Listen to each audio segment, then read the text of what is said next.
Bienvenue à chacun. Gloire à Dieu. On veut proclamer ce matin que notre Dieu est bon en tout temps. Que tu sois dans la joie, sur les monts ou au fond de la vallée, m'a choisi de louer ton Seigneur ce matin. On va élever nos voix ensemble. On va commencer avec ce premier chant. Bénis l'Éternel, ô mon âme. Je louerai l'Éternel. Oh, toutes circonstances, Seigneur. Même quand ça me pèse. L'Éternel.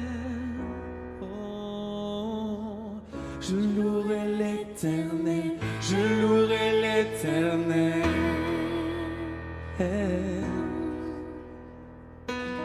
Je louerai l'Éternel. Je louerai l'Éternel. Encore. Je louerai l'Éternel, je louerai l'Éternel. Oh, je louerai l'Éternel, je louerai l'Éternel. On y va.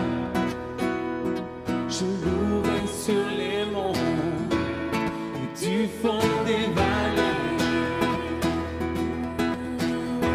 Quand je suis confiant, quand sombre ma foi, je louerai dans la crainte, dans l'insécurité. Ma louange est un fleuve qui emporte la mes soucis. Tant que je vivrai, tout en moi chantera belle.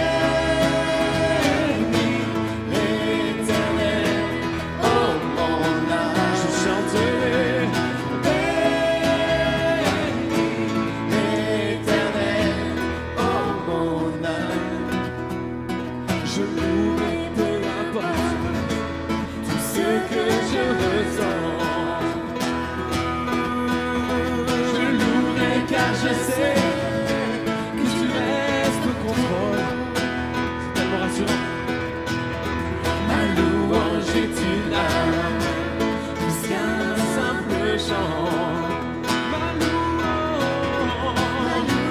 est la vie qui a détruit Jéricho. Alors tant que je vivrai, tout en moi chantera paix.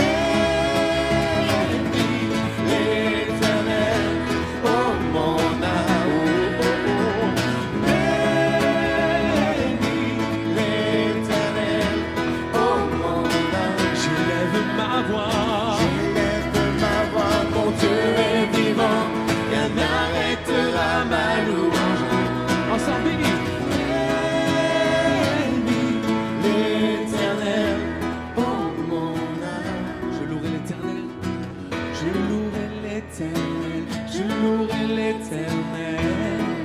Encore une fois. Oh, je louerai l'Éternel. Je louerai l'Éternel. Pour ton autorité et ta majesté. Pour ton autorité et ta majesté. Pour ta victoire, oh Dieu, je te louerai. Pour ta fidélité et ta sainteté. Pour ta puissance, oh Dieu, je te louerai. Pour ton autorité, ta majesté. Pour ta victoire, oh Dieu, je te louerai. Pour ta fidélité, ta sainteté. Pour ta puissance, oh Dieu, je te louerai. Bénis l'Éternel, oh mon âme.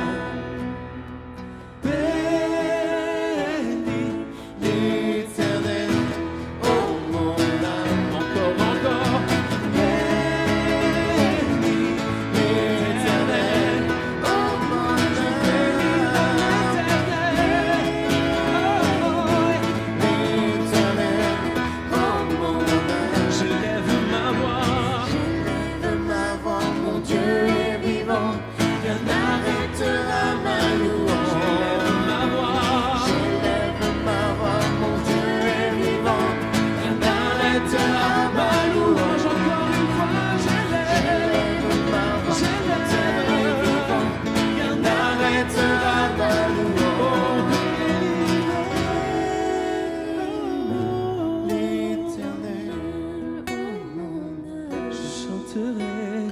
Bénis l'Éternel, oh mon âme, bénis. Oh bénis l'Éternel, oh mon âme, oh bénis. Oui, bénis l'Éternel, oh mon âme. Car Christ est ma seule fondation, le rocher de ma vie. Quand tout autour de moi est détruit, en lui j'ai mon appui. Car j'ai mis ma foi en Jésus, il ne m'abandonne pas. Sa parole est solide et sûre, il ne me laissera jamais.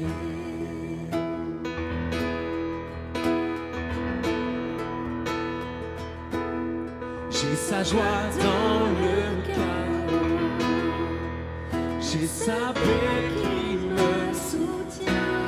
Je peux déposer mon fardeau, car il me tient dans sa main.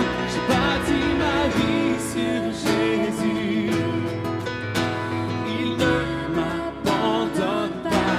Sa parole est solide et sûre, il ne me laissera jamais.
Déferle sur ma vie, je choisis de louer mon Dieu en toutes circonstances.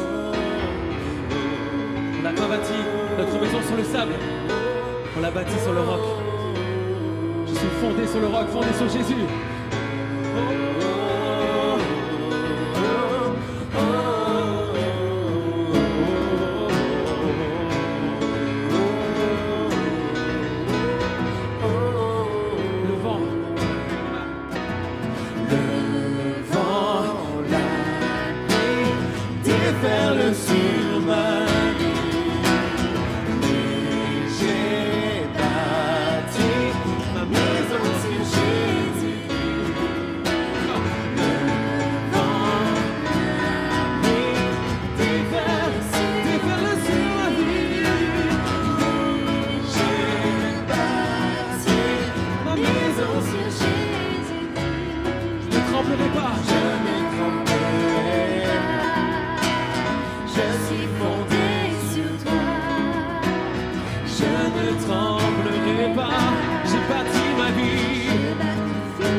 Ma seule fondation, le rocher de ma vie. Quand tout autour de moi est détruit, en lui est mon appui. j'ai mis ma foi en Jésus. Il ne m'abandonne pas. Sa parole est solide et sûre. Il ne me laissera jamais. Jamais. Il ne faillira jamais. Il ne faillira jamais. Il ne faillira jamais. Jamais. La, la, la, la. Oh. Yeah. Si Dieu a mis un rêve dans ton cœur, écris-le, garde-le comme un trésor.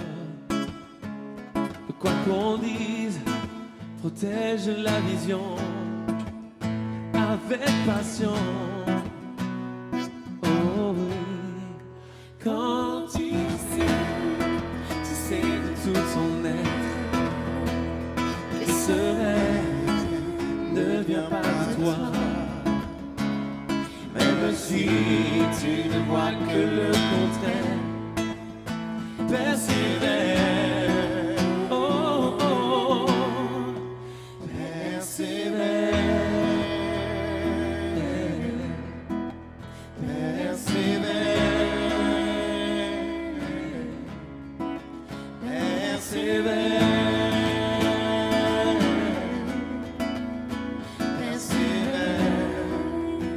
Car sa parole, elle s'accomplira. Si dans ton cœur est réelle cette promesse, quand vient le doute, lève-toi et confesse que Dieu est vrai et que sa parole demeure éternelle.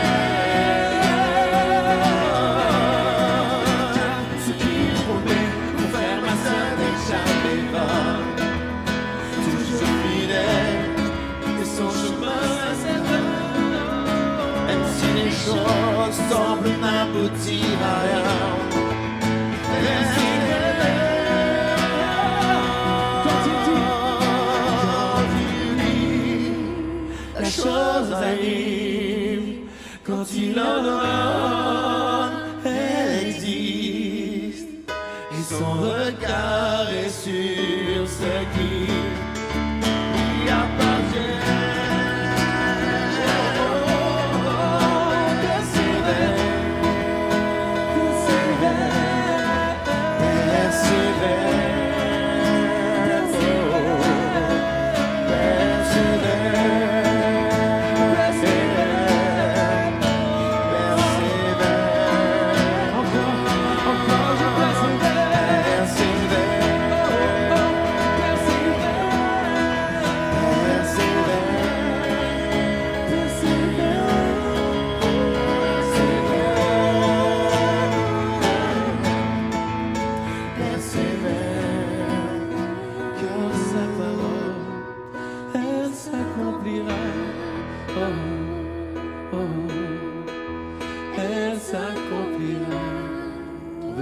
Cette vision, la vision de Dieu, il l'a placée dans notre cœur. Merci Seigneur parce que tu es fidèle. Tes promesses, ta parole est certaine. On ne va pas désespérer Seigneur dans nos situations, dans nos déserts. Oh, tu ne nous abandonnes pas Seigneur. On ne veut pas lâcher ta main dans cette marche avec toi. C'est toi qui traces le chemin Seigneur. Et on veut persévérer Seigneur. Certainement, elle s'accomplira, oui, persévère, car elle s'accomplira.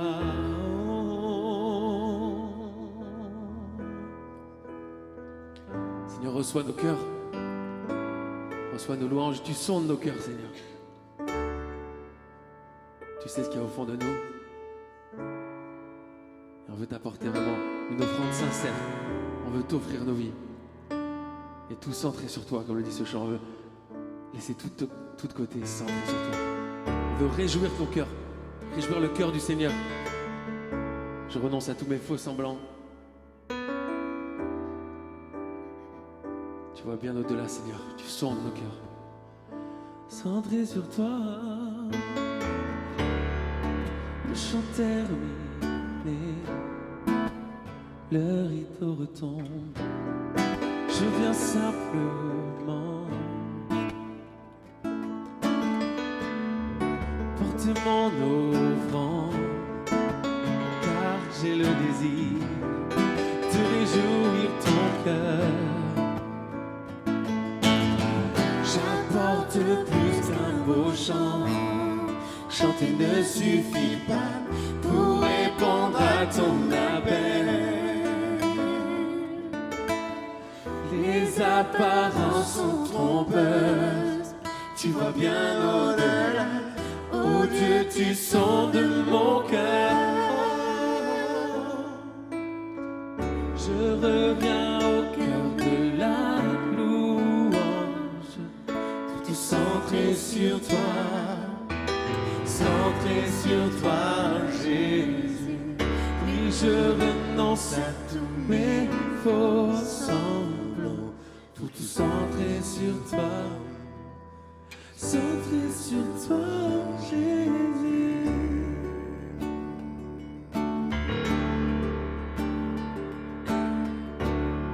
Roi d'éternité, qui peut exprimer ce dont tu es dit.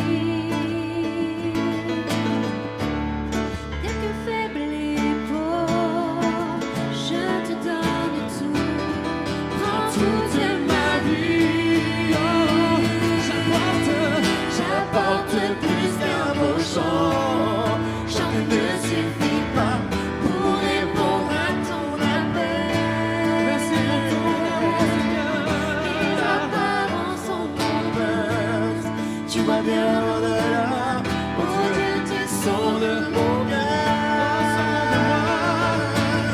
Je reviens au cœur de la louange. Tout est centré sur toi, centré sur toi, Jésus. Sous mes faux semblants, tout est centré sur toi, centré sur toi. Je reviens au cœur de la louange. Tout est centré sur toi, centré sur toi, Jésus. Oui, je renonce à tous mes faux semblants. Tout est centré sur toi, centré sur toi, Jésus. Centré sur toi, centré sur toi. Tout est centré sur Toi, Jésus. Centré sur toi. Centré sur toi. On veut tout centrer sur Jésus. Centré sur toi. Nos regards sont sur toi. Tout est centré sur toi, Jésus. Centré sur toi. Centré sur toi. Centré sur toi, Jésus. Centré sur toi. Centré sur toi. Centré sur toi. Conduis-moi dans ta présence. Guide-moi vers ta gloire. Je voudrais voir ta face, oh Dieu, être près de toi. Conduis-moi, conduis-moi dans ta présence. Vers ta gloire. Je voudrais voir ta face, oh Dieu, être près de toi. Oui, Père, je viens devant toi humblement. Mon cœur peut te louer. Père, je t'aime car tu m'as racheté. Mon cœur veut t'adorer. Merci pour la croix, Seigneur. Oui, conduis-moi dans ta présence. Guide-moi vers ta gloire. Je voudrais voir ta face, oh Dieu. Être près de toi. Oh, conduis-moi dans ta présence. Guide-moi vers ta gloire. Je voudrais voir ta face, oh Dieu. Être près de toi. Être près de toi. Être près de toi. Nous venons dans ta maison et nous nous assemblons pour t'adorer. Nous venons dans ta maison et nous nous assemblons pour t'adorer. Nous venons dans ta maison et nous nous assemblons pour t'adorer, Jésus. Oh, t'adorer, te louer, Seigneur. On reprend, nous venons de ta maison.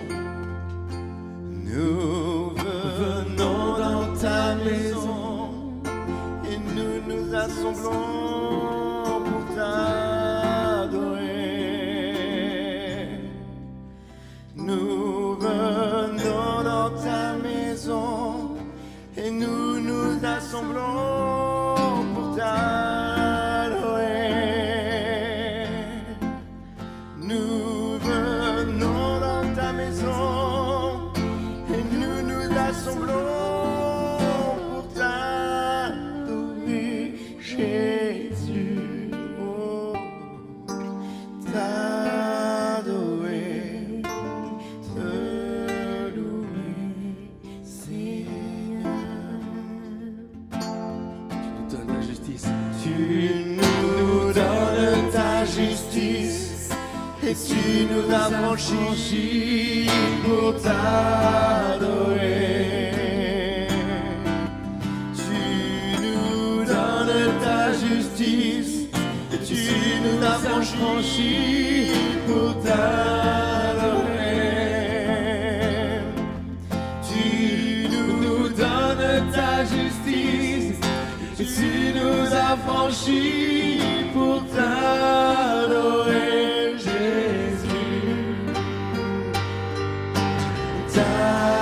T'adorer, te louer, Seigneur. Nous levons nos mains vers toi et nous nous contemplons pour t'adorer. Nous levons nos mains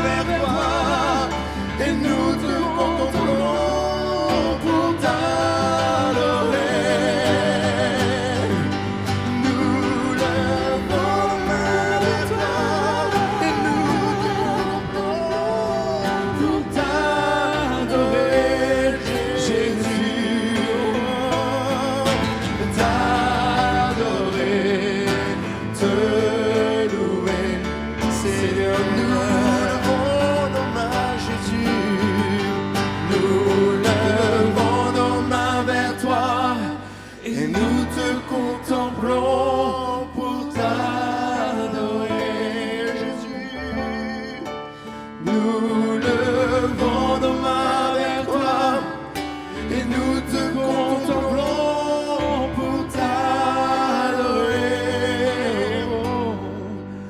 Nous Nous levons nos mains vers toi et nous te contemplons pour t'adorer, Jésus. T'adorer, te louer, Seigneur. Nous levons nos mains vers toi et nous te contemplons pour t'adorer, Jésus. T'adorer, te louer, Seigneur.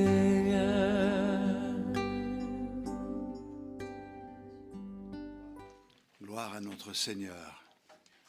Que ferions-nous, que serions-nous sans lui? Sans lui, nous ne pouvons rien faire. Avec lui, nous ferons des exploits, dit le psalmiste. Amen. On va ouvrir la parole de Dieu. On étudie actuellement le psaume 119, on y est encore. Normalement, dimanche prochain, on devrait arriver au terme de ce chapitre. Ça permet de lire un chapitre qui, quand même, contient 176 versets. La particularité, c'est un psaume alphabétique. Chaque paragraphe de 8 versets commence et chaque verset de chaque paragraphe par la même lettre, et ces lettres sont les lettres de l'alphabet hébreu. On a commencé par Aleph. Aujourd'hui, nous parlerons de la lettre Shin. Ça nous fait penser à Tony. Je ne sais pas si... Voilà. On va lire d'abord dans le psaume 119, le verset 161. Donc ce paragraphe commence par la lettre Shin. Elle se lit Sin s'il y a un point au-dessus de la dernière branche, mais c'est Shin, on peut dire Shen. Et chaque verset commence par cette même lettre. Ça ne se voit pas, comme je le dis quelquefois, sur le texte en français, mais sur le texte hébreu, c'est clairement établi. Donc, des princes me persécutent sans cause, mais mon cœur ne tremble qu'à tes paroles. C'est incroyable, ça. Hein? C'est-à-dire qu'il est persécuté, mais il n'a pas peur de ses persécuteurs. Il a une seule crainte, c'est de ne pas obéir à la parole du Seigneur. Je me réjouis de ta parole comme celui qui trouve un grand butin. Je déteste le mensonge, j'aime ta loi. 7 fois le jour je te célèbre à cause des lois de ta justice. Il y a beaucoup de paix pour ceux qui aiment ta loi, et il ne leur arrive aucun malheur. J'espère en ton salut, ô Éternel, et je pratique tes commandements. Mon âme observe tes préceptes, et je les aime beaucoup. Je garde tes ordonnances et tes préceptes, car toutes mes voies sont devant toi. Amen. Nous aussi, nous voulons pouvoir dire « Toutes mes voies sont devant toi, mes destinées sont dans tes mains, j'accomplis ce que je dois accomplir en fonction de ce que tu m'enseignes dans ta parole. Je trouve la paix dans ta parole parce que je sais qu'en suivant tes principes, je suis gardé, le Seigneur nous tient dans sa main. » Alors, ce n'est pas forcément évident d'obéir à la parole de Dieu, mais ce que nous ne pouvons pas faire par nous-mêmes, le miracle est accompli dans nos vies, à savoir que nous ne sommes plus sous la loi, où la loi nous demandait de faire sans nous donner la force d'accomplir. Aujourd'hui, le Seigneur vient vivre en nous, et parce qu'il vit en nous, son joug est doux et son fardeau est léger. C'est lui qui vit en nous. À Dieu soit toute la gloire. Alléluia. Cette lettre Shin nous fait penser à quelque chose. Et en réalité, ça veut dire dents.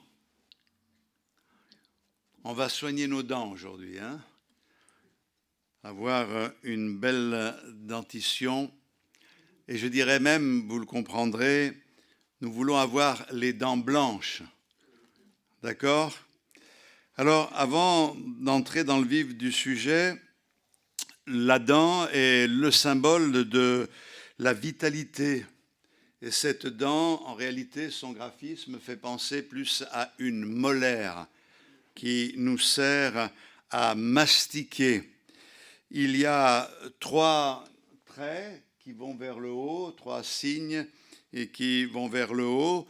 Et ces 3 signes nous font penser automatiquement à la triunité, à la Trinité, le Père, le Fils, le Saint-Esprit, mais font penser aussi aux 3 patriarches.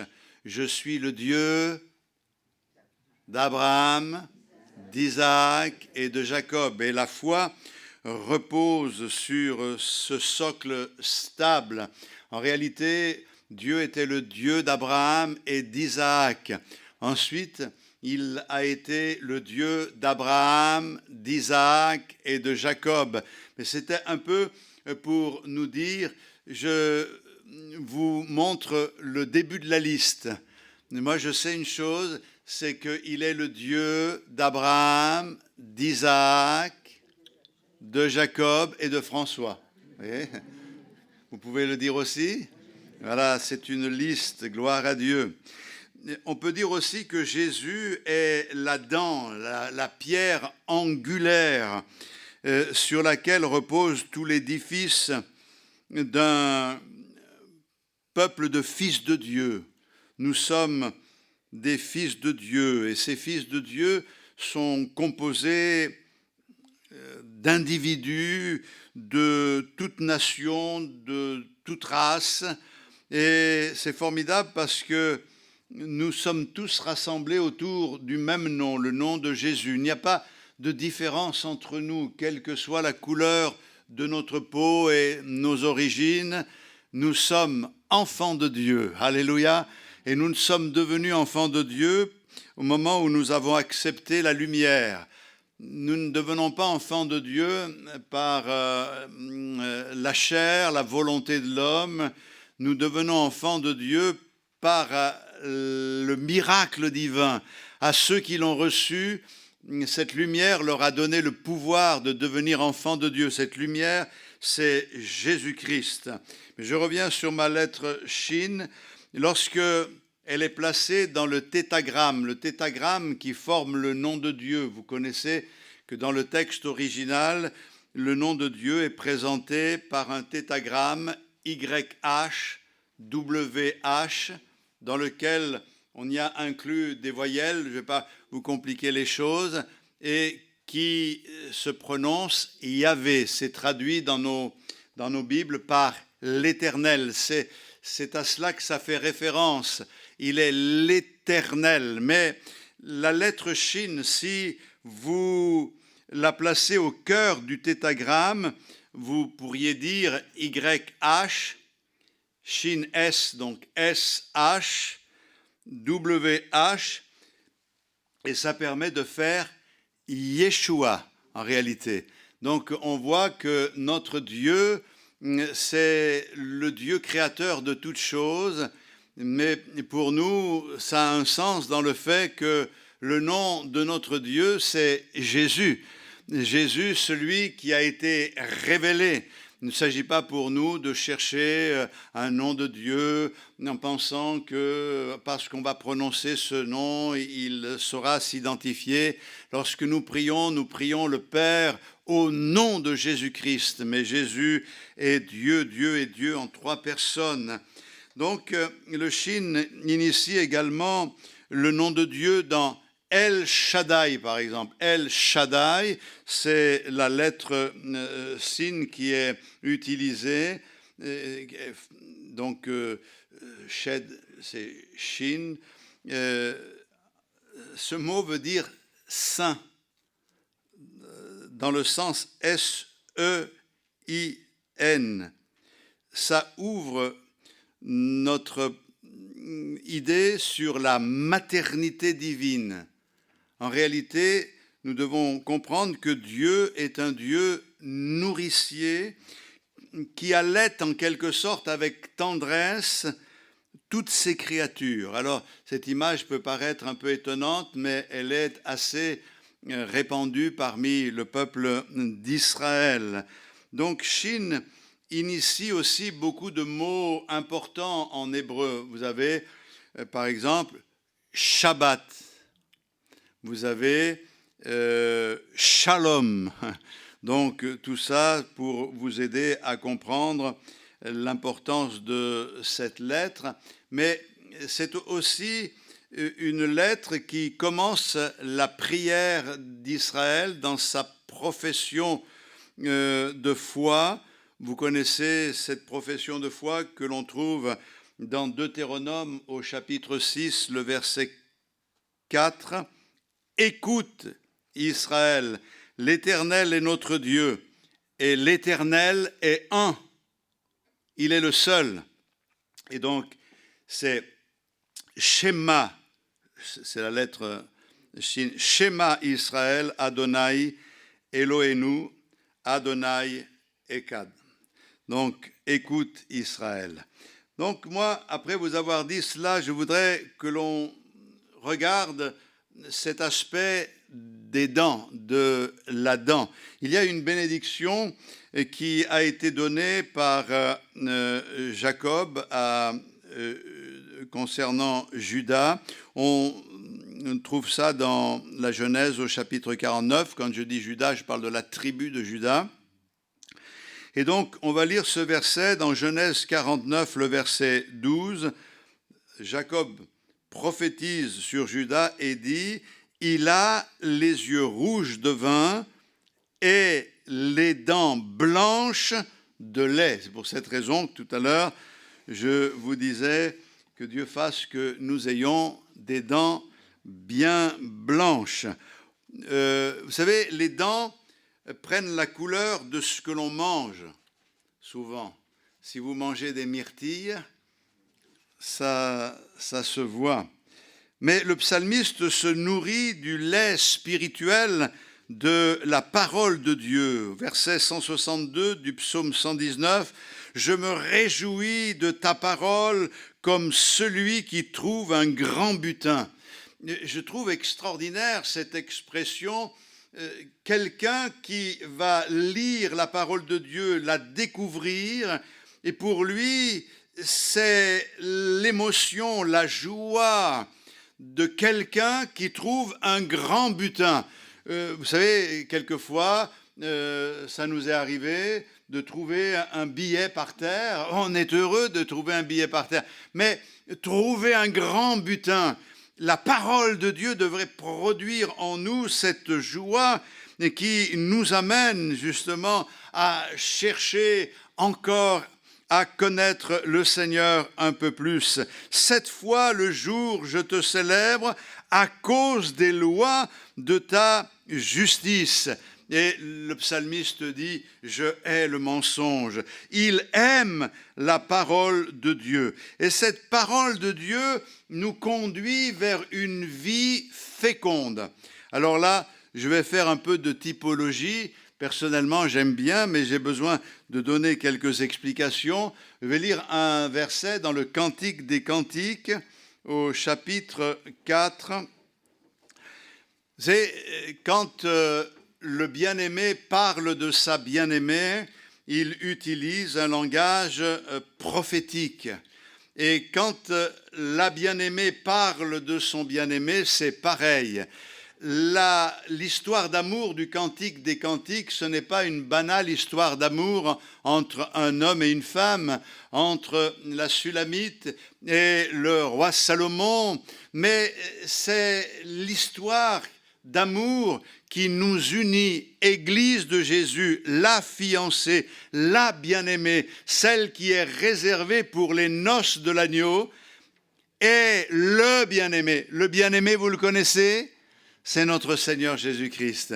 Et c'est pour cette raison que tout ce qui est dit a vraiment une grande importance. Par exemple, si je lis au verset 1 du chapitre 4 du Cantique des Cantiques, « Que tu es belle, mon ami, que tu es belle. Tes yeux sont des colombes derrière ton voile. Tes cheveux sont comme un troupeau de chèvres suspendus au flanc de la montagne de Galaad. » Et puis il dit, « Tes dents sont comme un troupeau de brebis tondues qui remontent de l'abreuvoir. Toutes portent des jumeaux. Aucune d'elles n'est stérile. » Amen. C'est poétique, c'est beau, mais c'est très profond.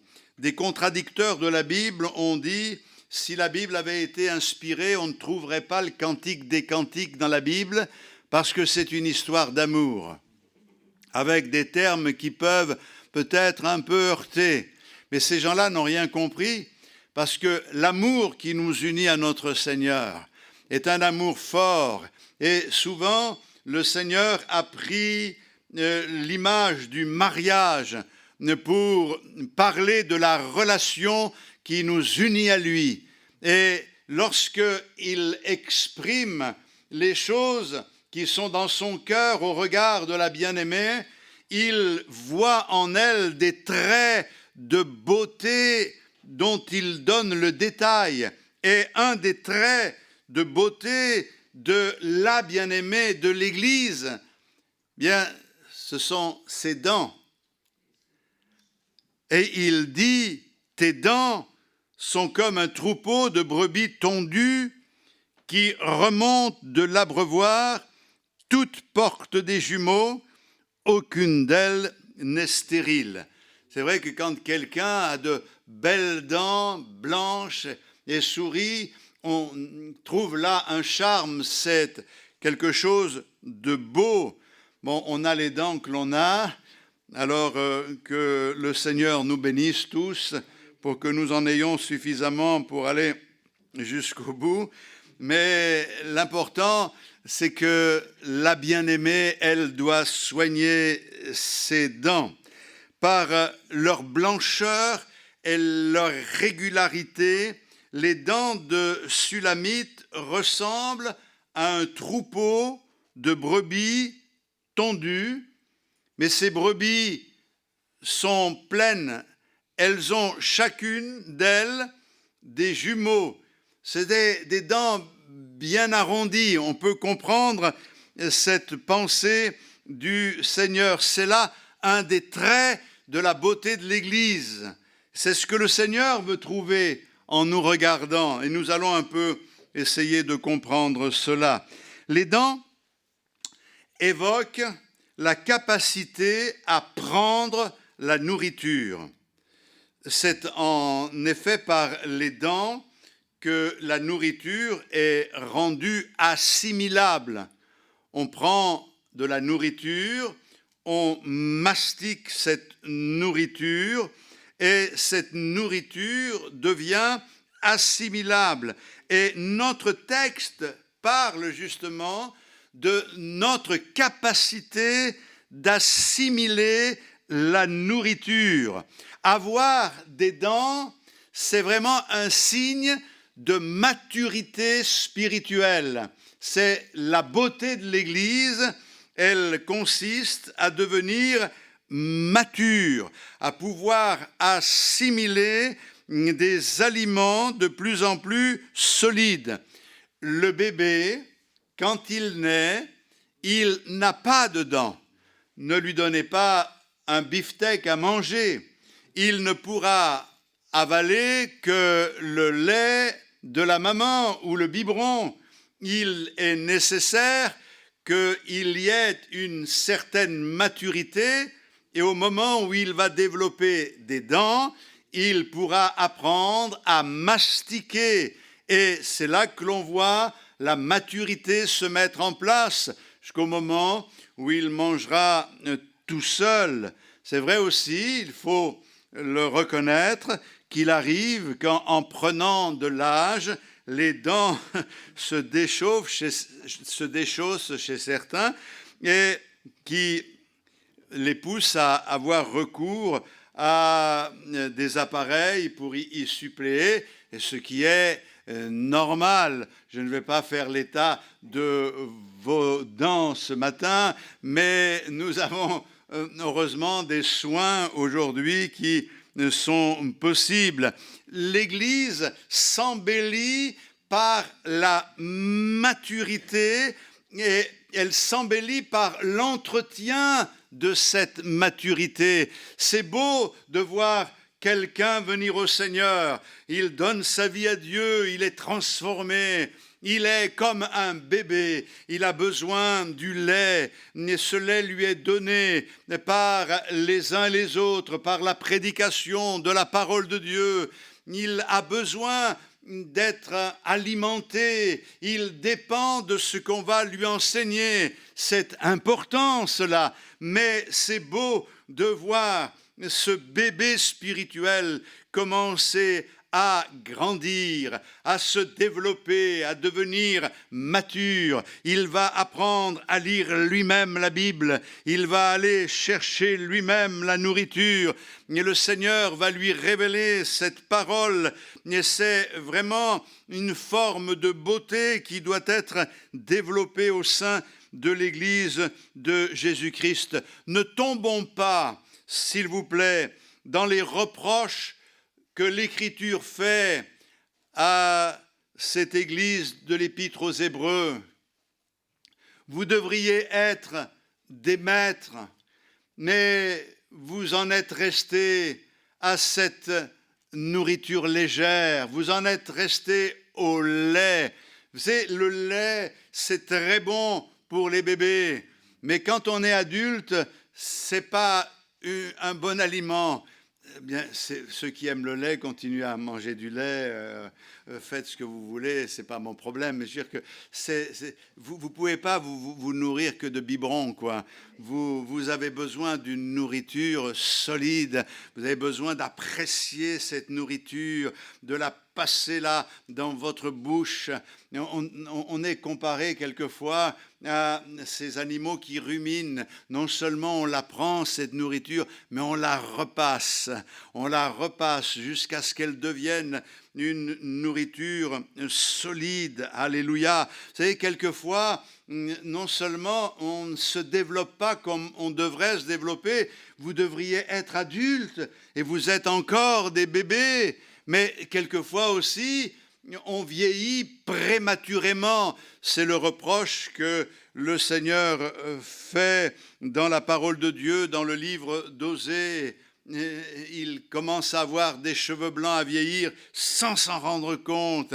Et nous devons réaliser que quand Jésus va revenir, il vient chercher une église sans tache, sans rides, et sans rien de semblable. Donc, on comprend, sans tache, ça veut dire propre, et sans ride, ça veut dire qu'il n'a pas vieilli. Donc, non seulement on doit grandir, mais on doit rester frais, on doit rester jeune. Et quand même, notre homme extérieur se détériore, notre homme intérieur se renouvelle de jour en jour. Ah, ça fait plaisir quelquefois de voir des vieux, mais vieux quoi.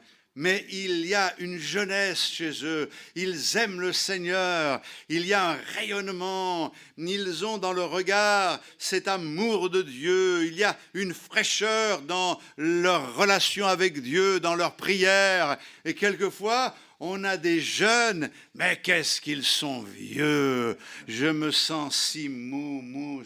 Ça va aller. Il faut vraiment que Dieu nous accorde sa grâce pour que le jeune soit jeune et que le vieux reste jeune et que nous restions tous renouvelés par la grâce de Dieu. Alléluia, que le Seigneur nous bénisse tous abondamment. Dieu veut une église pour son Fils qui est belle et qui est fraîche. Est-ce que nous sommes frais?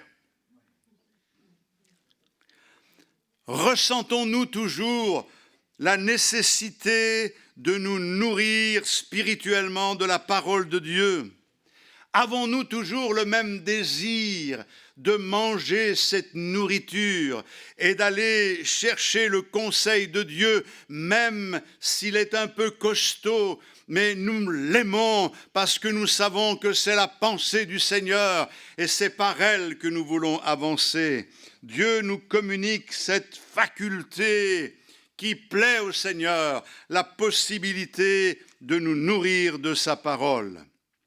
Notre Dieu fournit la nourriture en abondance. Le problème, c'est que quelquefois, nous ne la prenons pas avec plaisir. Nous ne venons pas la chercher avec plaisir pour nous en approprier.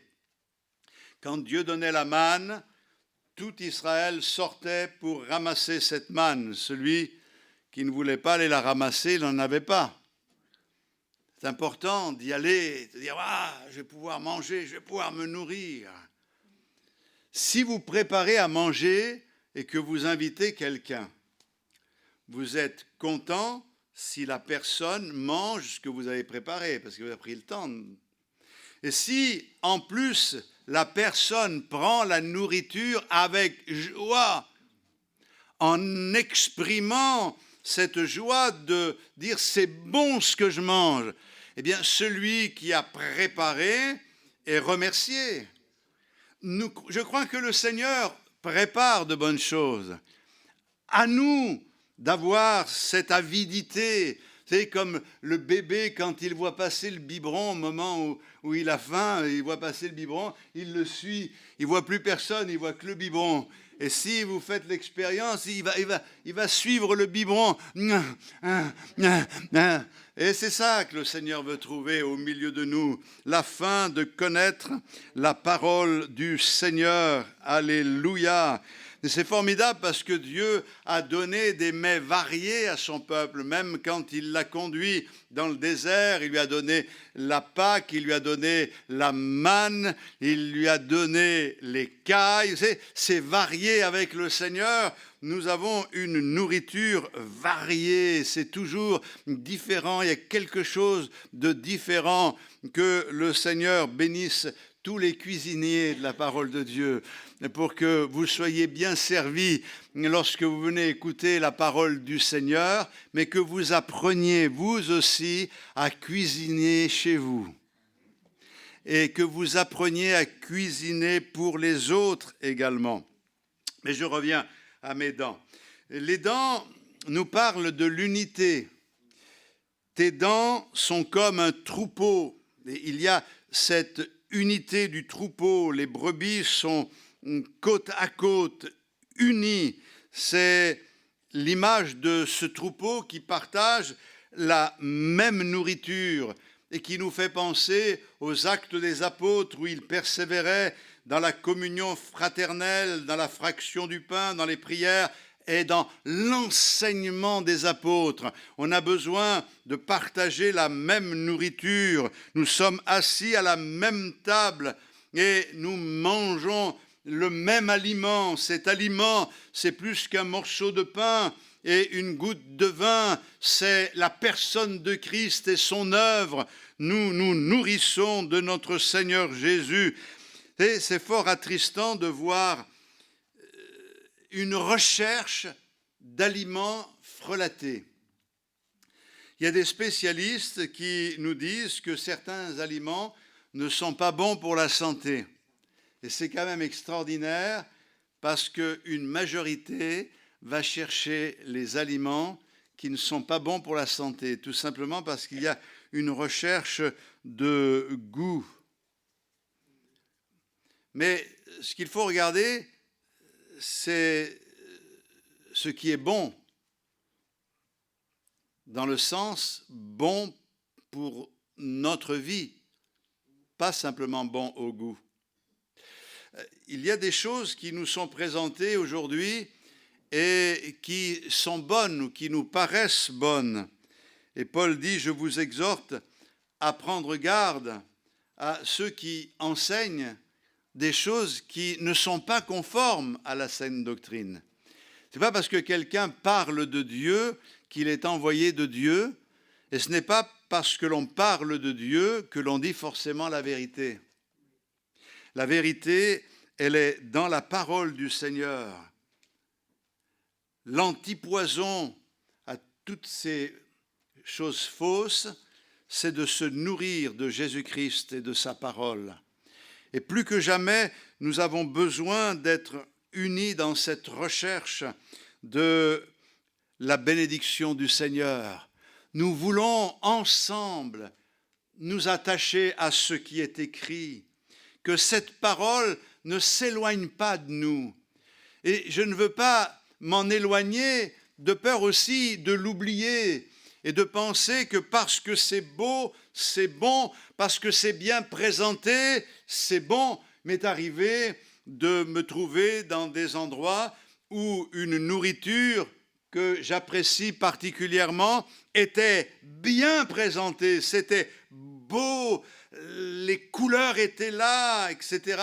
Mais quand je goûtais, c'était pas bon. En réalité, c'est pas parce que c'est beau en apparence que c'est bon. C'est pas parce que la présentation est bonne que l'aliment est bon. Nous recherchons ce qui est authentique. La nourriture est en étroite relation avec la nature de l'individu qui mange. Je ne vais pas vous faire toute une théorie, dis-moi ce que tu manges et je te dirai qui tu es, mais ceux qui sont nés d'une semence incorruptible chercheront à se nourrir de ce qui les fait croître, de ce qui les fortifie dans le Seigneur. Si nous ne sommes pas régénérés, nous allons chercher une nourriture qui n'est pas la nourriture spirituelle qui nous fait croître.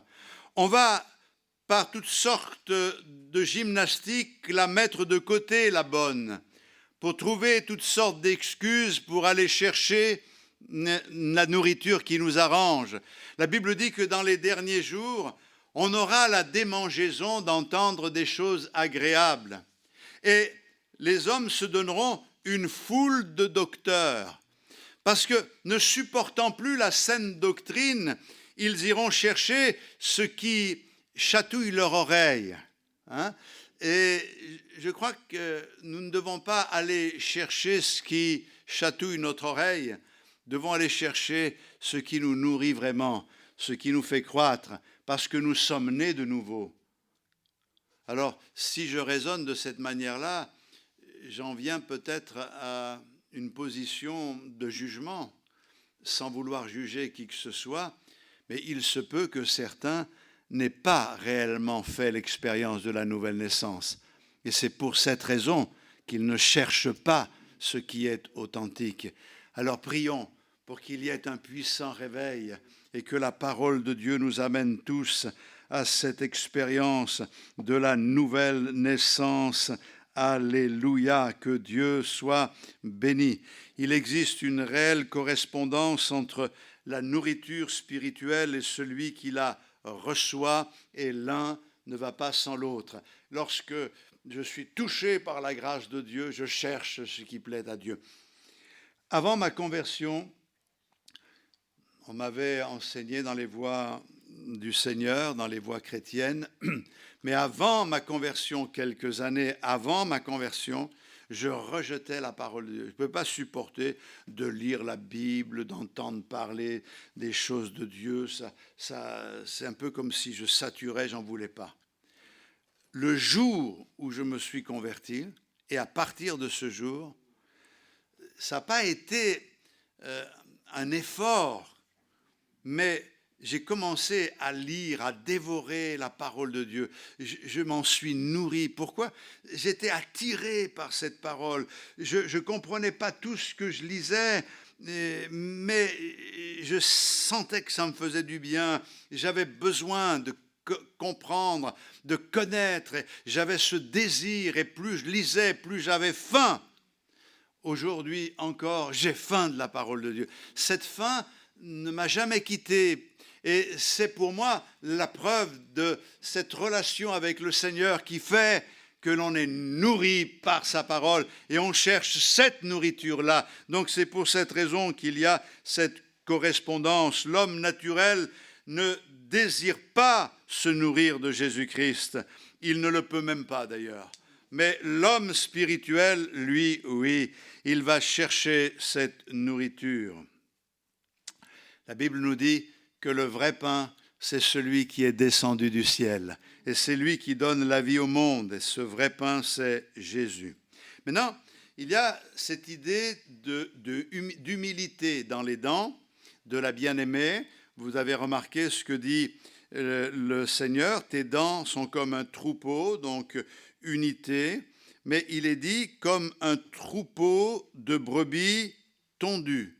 Et pour moi, cette brebis tondue, c'est une image de l'humilité. Vous connaissez cette expression « se laisser tondre » ? La brebis tondue est l'image des souffrances de Jésus-Christ, qui a été mis à nu à la croix. Il s'est dépouillé de la gloire, mais il s'est dépouillé de tout. On a même enlevé ses vêtements. Vous imaginez l'humiliation que l'on peut ressentir dans ces moments-là. J'ai servi le Seigneur dans certains endroits où il y avait des bergers. Et lorsque j'étais enfant, que j'allais chez mes grands-parents en vacances, je me trouvais, parce que dans la famille, il y avait au moins un berger, je me trouvais à partir avec eux, des fois la journée. Et les brebis, vous savez, ces brebis avec la laine, les moutons, des fois elles sont énormes. Jusqu'au moment où on les tond. Et quand on tond la brebis, eh bien, elle ne fait plus la maligne. Hein. Elle n'arrive pas là avec toute sa laine. Elle apparaît toute maigrichotte, toute nue.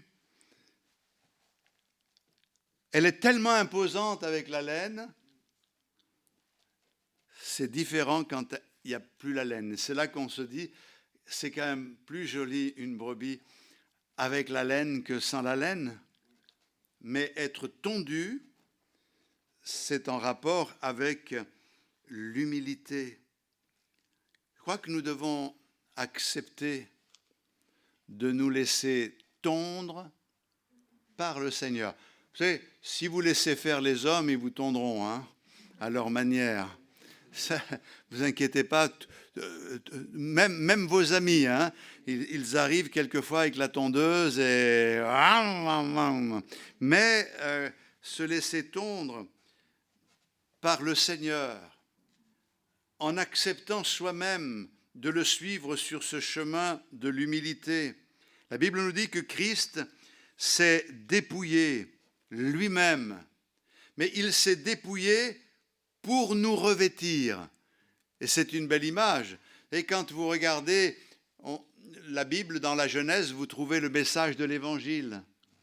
Quand Adam et Ève ont péché, il y a quelque chose qui s'est cassé dans leur cœur. Ils ont réalisé qu'ils étaient nus, avec un besoin de couvrir cette nudité. Et la Bible nous dit que Dieu les cherche. Et quand Dieu les trouve, alors qu'ils étaient cachés dans le jardin, Adam dit « on s'est caché parce qu'on est nus ». Or, si vous lisez bien le texte, ils s'étaient fait des vêtements avec des feuilles de figuier pour couvrir leur nudité. Et pourtant, quand Dieu les trouve, ils disent qu'ils sont nus. Pourquoi ? Parce qu'on ne peut pas couvrir cette nudité spirituelle avec nos propres moyens, par les feuilles de la religion, par nos bonnes actions. Il a fallu que Dieu pourvoie aux besoins en couvrant la nudité d'Adam et Ève. Il leur a fait des vêtements de peau. Mais cette peau, d'où vient-elle ? Il a fallu la prendre à un animal. Et oui, Et Jésus, c'est l'agneau de Dieu qui est venu et qui a accepté d'être tondu pour nous revêtir, pour nous couvrir. Il est venu pour être en bénédiction aux autres. Et c'est cette mentalité qui devrait être la nôtre, à savoir que plus nous donnons et plus nous sommes en bénédiction. Et que notre richesse, c'est de pouvoir bénir les autres. Seigneur, je veux passer par ce chemin du renoncement pourvu de pouvoir couvrir les autres, de donner un peu de chaleur aux autres, non pas moi, mais pour les autres, eux avant moi. Oh, c'est peut-être difficile à faire car aujourd'hui on dit c'est pour Bibi, c'est pour ma pomme, hein? C'est pour moi d'abord et les autres après. Et cette mentalité doit être cassée. Nous ne devons pas vivre pour nous-mêmes comme des égoïstes. Moi et encore moi.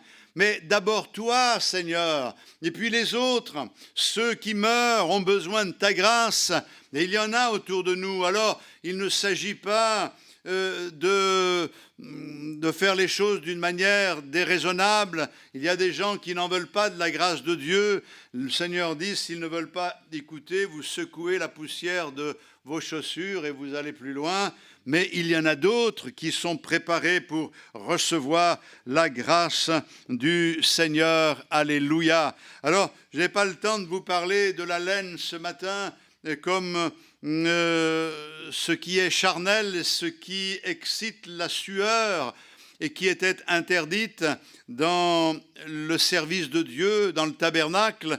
On en parlera une prochaine fois. Mais je reviens à mes brebis. Elles sont tondues et la Bible nous dit qu'elles sont désaltérées. Elles remontent de l'abreuvoir. Et je crois qu'il faut comprendre que pour y remonter, c'est qu'elles sont descendues à l'abreuvoir. Et à l'abreuvoir, les brebis non seulement venaient boire, mais en même temps, le berger en profitait pour les laver, les tremper dans l'eau, pour les nettoyer, enlever certains parasites. Et je crois que nous avons besoin de nous plonger dans la parole de Dieu, cette parole qui est lue, qui est méditée, qui est mise en pratique et qui nous donne pleine satisfaction. Le Seigneur dit, déjà, vous êtes purs à cause de la parole. Et non seulement nous nous sommes lavés dans la parole de Dieu, mais sanctifiés par la vérité qu'est la parole de Dieu, nous sommes désaltérés. On a besoin de connaître cette satisfaction intérieure. La parole de Dieu, elle purifie, elle désaltère. Avons-nous encore soif de Dieu? Avons-nous encore soif de la parole de Dieu? Nous irons chercher selon notre soif, que Dieu fasse qu'il y ait en nous cette soif de mieux le connaître, de mieux vivre une relation avec lui, que ce soit une réalité pour chacun d'entre nous. Si le Seigneur voit la bonne disposition de notre cœur, il fera l'œuvre, car c'est lui qui crée en nous le vouloir et le faire. Et comprenez-le bien, mes frères et sœurs, on dit l'appétit vient en mangeant. Moi, j'en ai connu beaucoup comme ça. Vous voulez manger quelque chose? Non, j'ai pas faim. Non, j'ai pas faim. Goûtez quand même. Non. Ah, c'est bon. C'est bon. Ah, je peux m'asseoir? Oui. L'appétit vient en mangeant, avec les choses de Dieu, que ce soit une réalité. Et puis, je vais ajouter ceci, il y a ce trait de beauté que j'appellerais fécondité. Ces brebis portent des jumeaux. Aucune d'elles n'est stérile.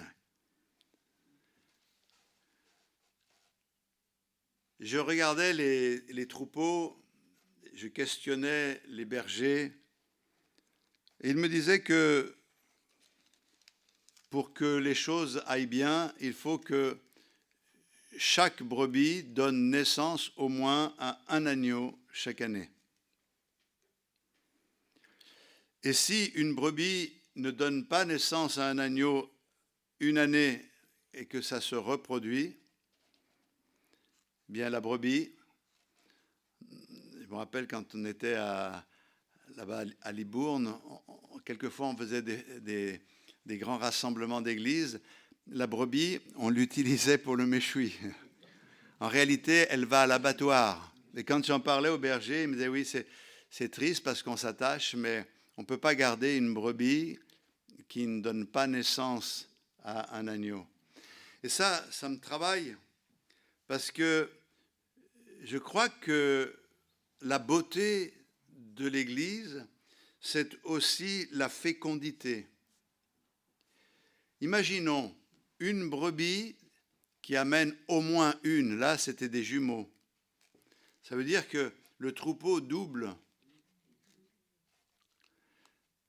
Ça vous dit rien, non? Ça travaille. Imaginons que nous prenions, nous, cette initiative, que nous ayons cette détermination. Je veux amener une âme au Seigneur. Et d'ailleurs, ayons une vision plus élargie. Je veux en amener 2, des jumeaux. Même s'ils ne se connaissent pas, pour moi, ce sera des jumeaux. Parce que c'est à toi que ces âmes, c'est vers toi que ces âmes viennent, Seigneur. Le Seigneur ne veut pas voir une église stérile. Il veut une église fertile. Il désire ardemment l'accroissement du troupeau.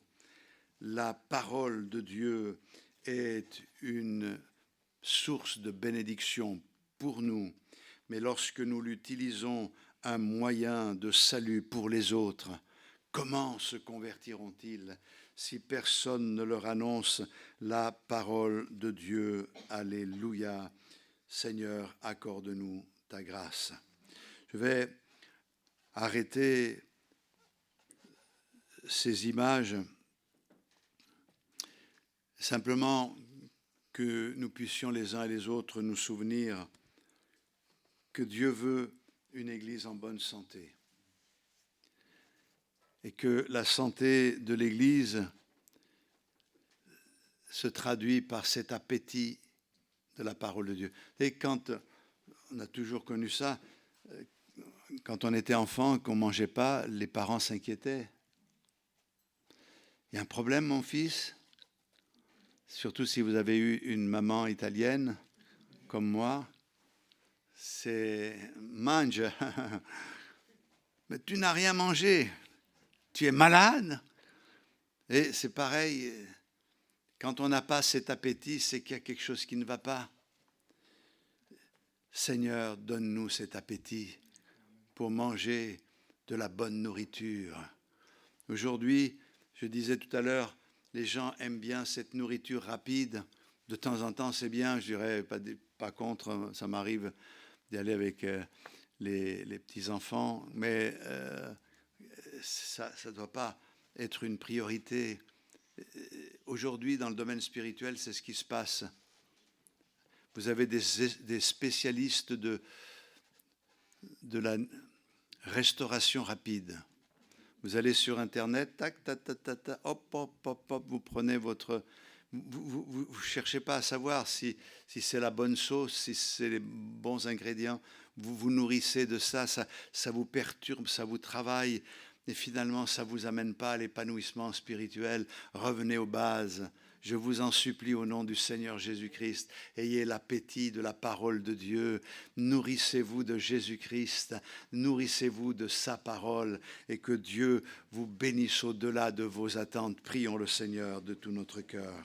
Alléluia, gloire à toi Seigneur Jésus. Te bénissons Seigneur parce que nous ne nous lassons pas de lire et de méditer ta parole. Elle est une source de bénédiction pour nous. Et nous voulons vraiment nous attendre s'attacher à ce que tu dis. Nous voulons nous nourrir de ce que tu dis, assimiler ce que tu nous dis.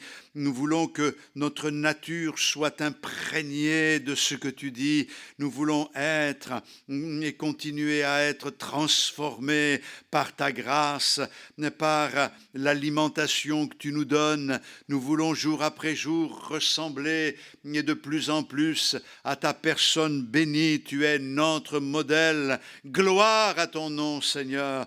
Te louons de tout notre cœur pour tout ce que tu as déjà fait, mais tout ce que tu vas faire encore. Suscite la soif dans les cœurs, que nous ayons accès auprès des âmes qui te cherchent dans cette ville, au nom de Jésus-Christ, et que, Seigneur, que tes enfants puissent être renouvelés, eux, dans ce désir de méditer, de connaître ta parole, de s'en nourrir, et que, laissant de côté tout ce qui a pris la place de ta parole, nous puissions avoir des cultes authentiques, une vie chrétienne authentique pour la gloire de ton nom et l'avancement de ton royaume. Au nom de Jésus, merci Seigneur.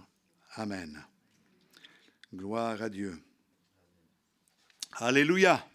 Que le Seigneur vous bénisse. Vous avez toujours votre hôtesse qui vous sert le café ou autre chose. Soyez bénis et bonne semaine à tous.